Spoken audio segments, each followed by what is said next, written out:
Geert Wilders' short film Fitna became an international sensation on the internet last year.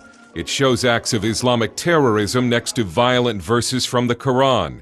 Wilders, a Dutch parliament member and leader of the Freedom Party, has been one of the most outspoken opponents of what some call the Islamization of the Netherlands. Wilders has called Islam retarded. He's compared it to Nazism and the Quran to Hitler's Mein Kampf. And now he could be sent to jail for it. Last week, a Dutch court ordered that Wilders stand trial for hate speech.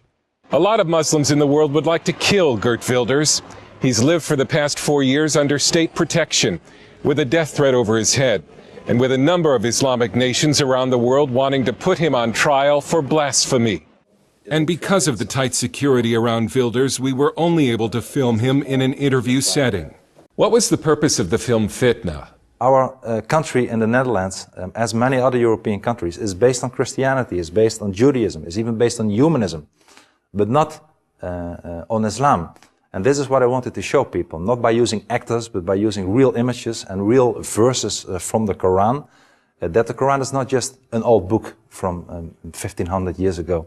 It's a book that is still very alive today, and people get a lot of wrong incentives from it today. So I wanted to warn the people, and I was quite successful. Whatever you may think about Fitna in the Netherlands, more than 3 million people watched it after 24 hours, and worldwide more than 20 million people watched it after 2 weeks. I'm sure that people who've watched you provoke Muslims over the years wonder if you have a death wish. Are you secretly daring Muslims to try to kill you? No, and I'm not even provoking them, as you said.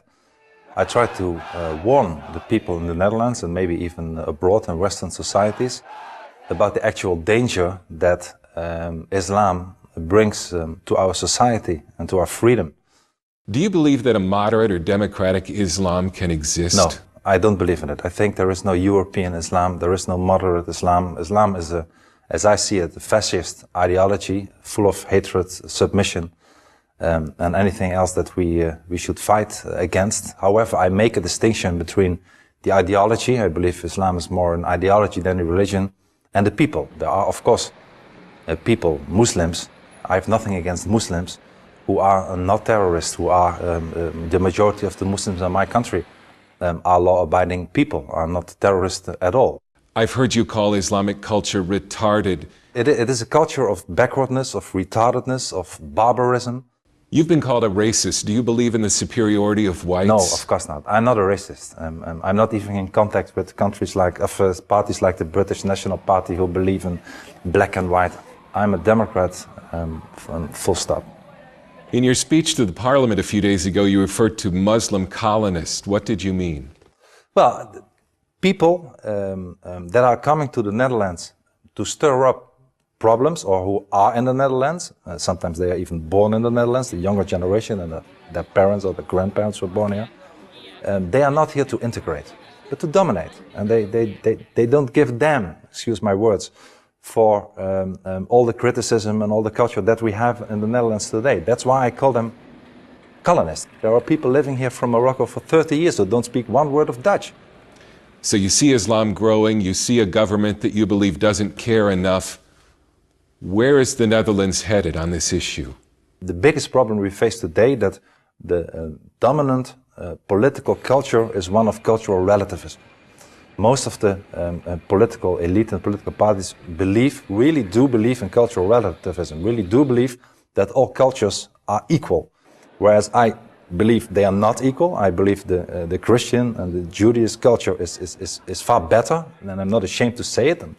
I'm not a racist to say that the Christian culture is a better one than the Islamic culture. There's an enormous gap between the political elite and the vox populi. And they see that our country is changing. They see in their streets, in their neighborhoods, in their cities, in their villages, they see that it's often not the Netherlands anymore. They feel that they live in little Morocco or little Turkey. We have an Islamic intifada today. I'm not exaggerating.